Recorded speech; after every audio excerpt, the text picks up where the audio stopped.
네, 안녕하세요. 우리가 바로 직전 동영상에서는 손익분기를 계산하는 방법까지 공부를 했습니다. 조금 더 자세하게 말을 하면 그 중에서도 회계적 손익분기에 대해서 계산을 해보는 방법을 공부를 했습니다. 가장 그 그러니까 직전 동영상에서 요 화면까지 공부를 했었습니다. 근데 지금 보시면, 잠깐 보시면, 손익분기만큼을 딱 한 경우에는 영업현금 흐름이 결국 감가상각비와 같게 된다라는 것을, 이제 이게 왜 이렇게 나온 거야? 라고 궁금하실 것 같아서 잠깐 말씀을 드리고 넘어가도록 하겠습니다. 손익분기의 경우에는 앞에서도 살펴볼 수 있었지만 EBIT가 0이 되는 경우입니다. 근데 영업현금 흐름 OCF는 EBIT에다가 감가상각을 회수해서 더한 다음에 세금을 빼는 경우인데 EBIT가 0이잖아요. 그러니까 얘는 없는 거고, 그리고 EBIT가 0이기 때문에 세금도 낼 게 없죠.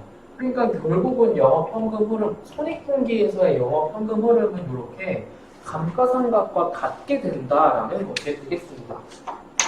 그래서 혹시 꼼꼼하게 공부를 하시면 이런 부분을 제가 말을 안 하고 넘어가서 질문을 하실까봐 이렇게 한번 언급을 했습니다.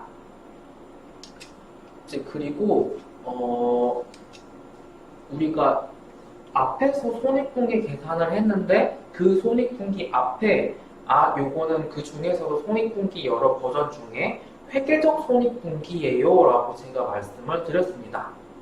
그래서 이거를 회계적 손익분기라고 말씀드린 이유가 이렇게 손익분기에는 우리가 바로 앞에서 본 회계적 손익분기라는 것도 있고 현금 손익분기라는 것도 있고 재무적 손익분기라는 것도 있다.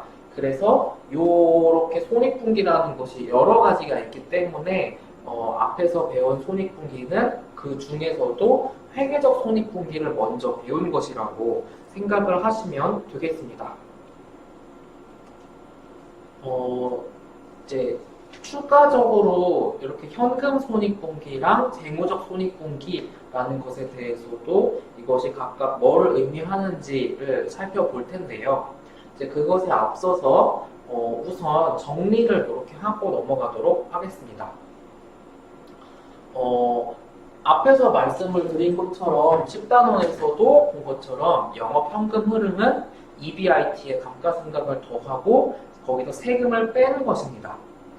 그런데 만약에 그 세금을 이렇게 무시를 한다면 EBIT를 조금 자세하게 이렇게 풀어서 쓰면 요렇게가 EBIT가 되겠고 거기에 감가상각을 회수를 시킨 것이 영업현금 흐름이 되겠습니다.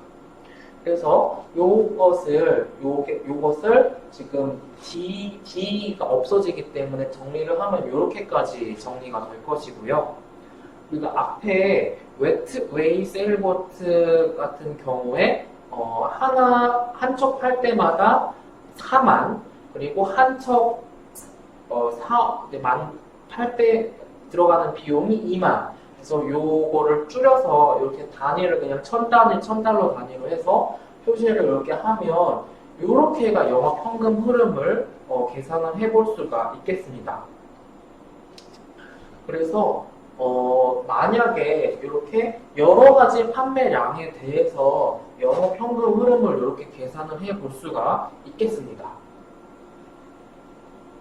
그리고 우리가 앞에서 살펴보았던 60척, 그러니까 웨트웨이 세일보트가 60척 팔아야 이제 고기가 손익분기다라고 하는 것이 회계적 손익분기를 우리가 먼저 살펴본 것이 되겠고, 이 손익분기의 다른 두 가지 버전인 현금 손익분기와 재무적 손익분기라는 것이 있다는 것을 간략하게 살펴보도록 하겠습니다.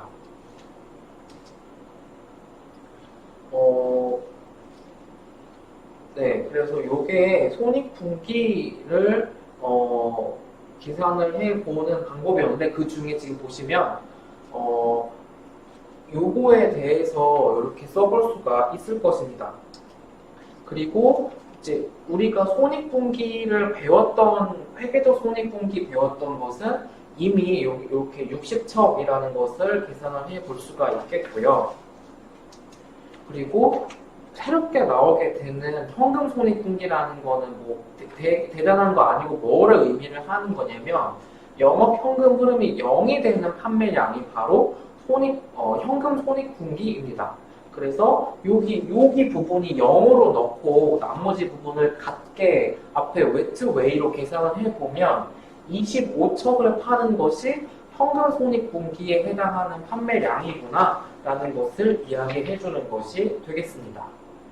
그래서 회계적 손익분기라는 것은 이렇게 하는 것이고, 그리고 여기처럼 영업현금 흐름이 0이 되는 판매량이 25척, 요게 현금 손익분기라는 것이 되겠습니다. 그리고 마지막 하나 더 재무적 손익분기라는 것은 뭐를 의미하냐면 좀 더 나아가서 NPV를 0으로 해주는 판매량이 바로 재무적 손익분기가 되겠습니다.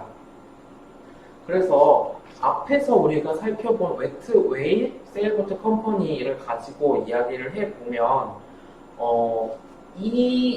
이렇게 살펴보면 요트 투자안의 수명이 5년이다. 그리고 영업 현금 흐름의 현재 가치가 3,500. 그리고 이 투자는 0과 같아질 때 수명가가 된다. 그리고 만약에 내년에 영업 현금 흐름이 동일하기 때문에 이거를 우리가 5단원, 6단원에서 배운 것 중에 일반 연금의 공식을 이용을 해서 이렇게 구해보면 OCF는 1170이라는 것을 이렇게 역산을 할 수가 있겠습니다.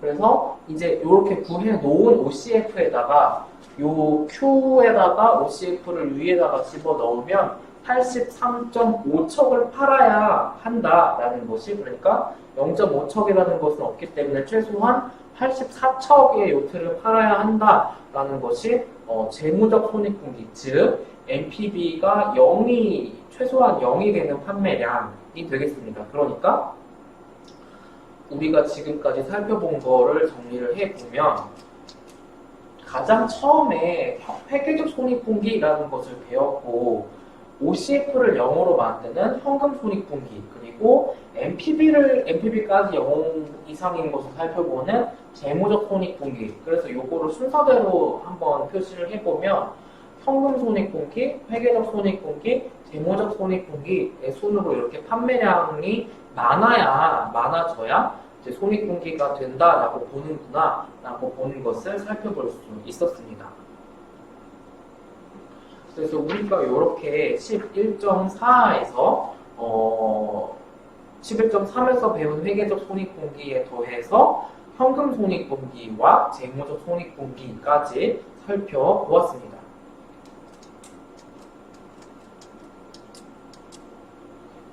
그리고 11.5 부분에서는 이제 거의 이제 끝으로 다 가서 영업 레버리지라는 것을 살펴보기로 하겠습니다.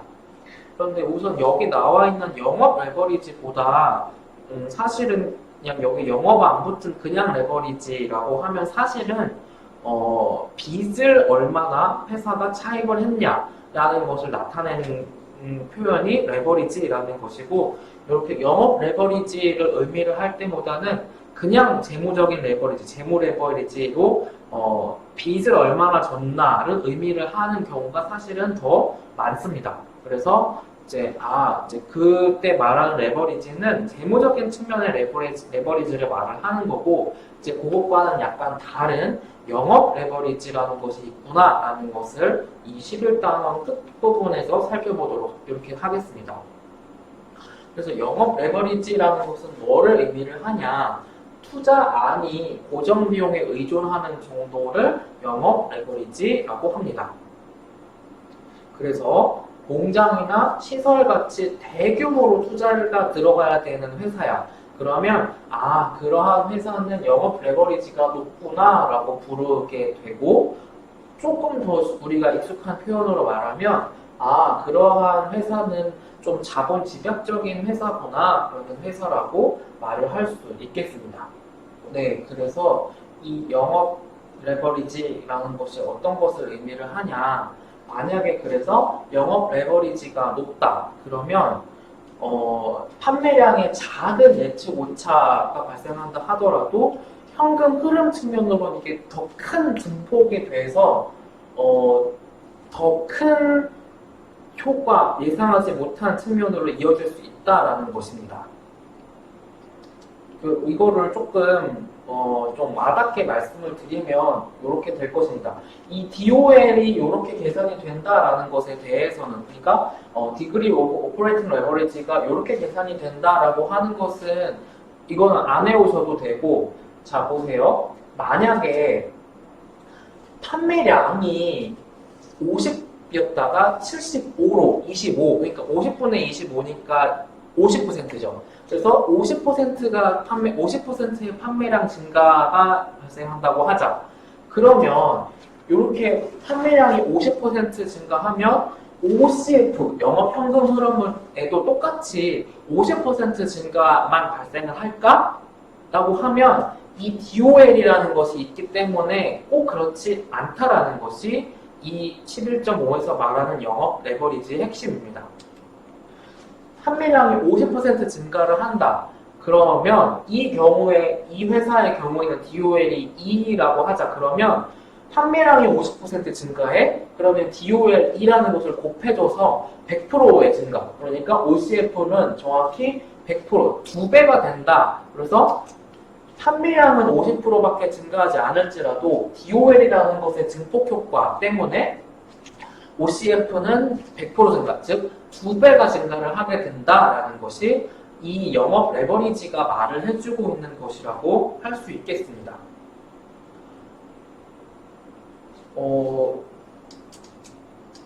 여기 나와 있는 예제 11.3의 경우에도 DOL이 이렇게 7로 계산이 되는구나 까지는 모르셔도 되고, 그래서 이 영업 레버리지가 말을 해주려고 하는 게 뭐냐에 대해서 더 초점을 두시면, 이 회사의 경우에는 DOL이 7이에요. 영업 레버리지도가 7이에요.